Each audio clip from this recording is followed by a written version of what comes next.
very good afternoon. My, my, my name is Louis Laizihin, and today I'm going to present my presentation for DBC311 Critical Thinking in Management.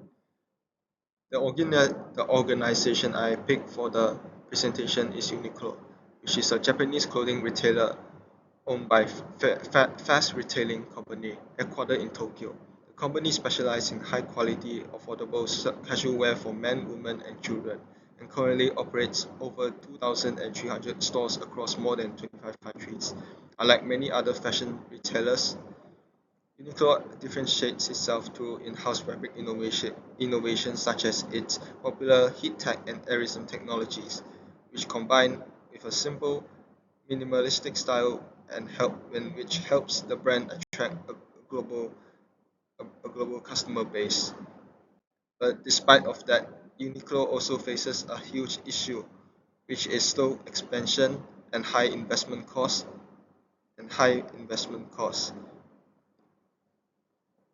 Uni- The company relies heavily in direct store strategies, meaning that all stores are company owned. The approach ensures brand control and consistent quality, but it also leads to a very high investment cost. Uniqlo often opens stores in brand urban locations, which cause the fixed cost to drive up. And, and on top of that, it frequently renovates its stores to maintain a premium image, which adds even more cost because Uniqlo does not have a franchise or joint venture model. It must fund all store setups and expansion itself. As a result, growth becomes capital intensive and slow, and the company faces increases financial strains, especially compared to competitors like Zara and H&M, which expand more rapidly using leaner models. The company's greatest strengths were its brand image and product innovation. It could be at risk if it continues to operate under an unsustainable cost structure.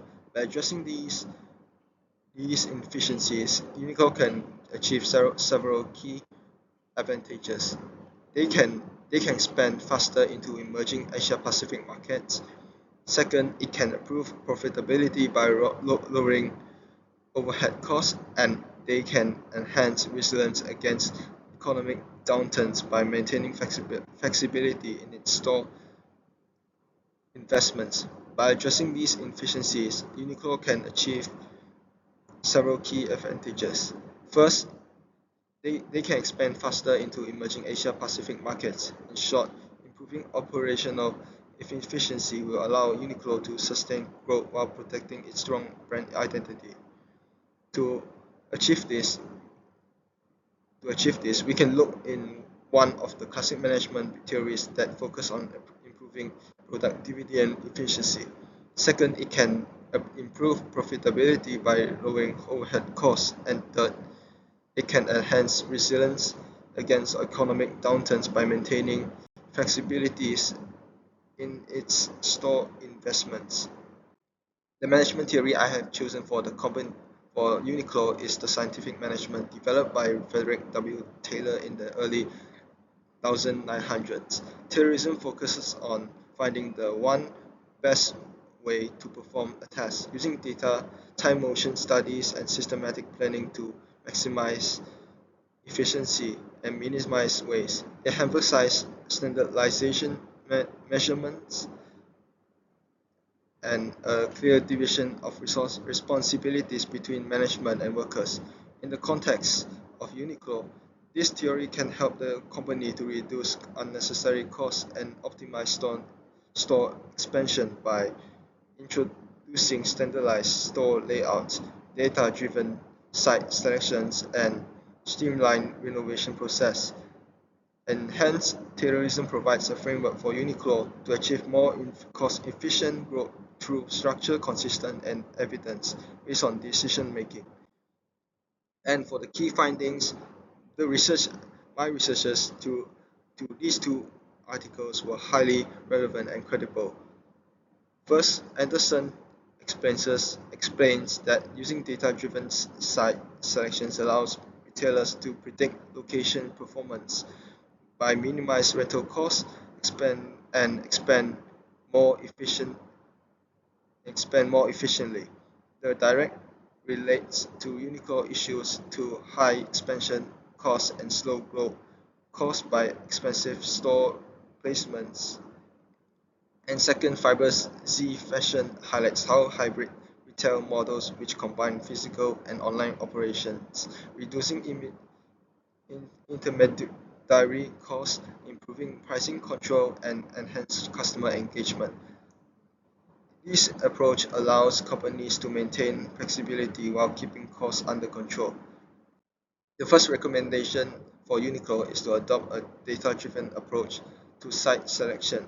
Currently, is facing Currently, Uniqlo tends to choose high-profile central locations to maintain brand prestige, but this often leads to excessive rental costs. By using predictive analytics and geographic data, the company can assess factors such as foot traffic, demographic, and rent and competitor presence to make smarter and decisions about where to open new stores. The method replaces intuition with data, exactly what Taylor's scientific management promotes. It helps identify the best way to choose store locations, reducing costs while still capturing profitable market. Uniqlo can also use key performance indicators like rent to sales ratios and store payback periods to continuously monitor locations efficiency and adjust strategies as needed. The second recommendation is for Uniqlo is to adopt hybrid model, combining direct ownership with franchising to joint ventures in markets such as tier 2 or tier 3 cities in Southeast Asia or China. Uniqlo can collaborate with local partners which have stronger operational knowledge and regional expertise. Franchising or joint venture partners would fund store setups and operations, helping Uniqlo share costs and reduce in financial risk. And at the same time, Uniqlo can maintain full brand control by applying terrorism principles, by such as standardizing store designs, trainings, and operating procedures to ensure every store delivers a consistent experience. The hybrid model will help Uniqlo expand faster, reduce overheads, and stay competitive, which preserve a strong brand image and customer trust. And here is the references for the presentation, and that's it for me. Thank you very much.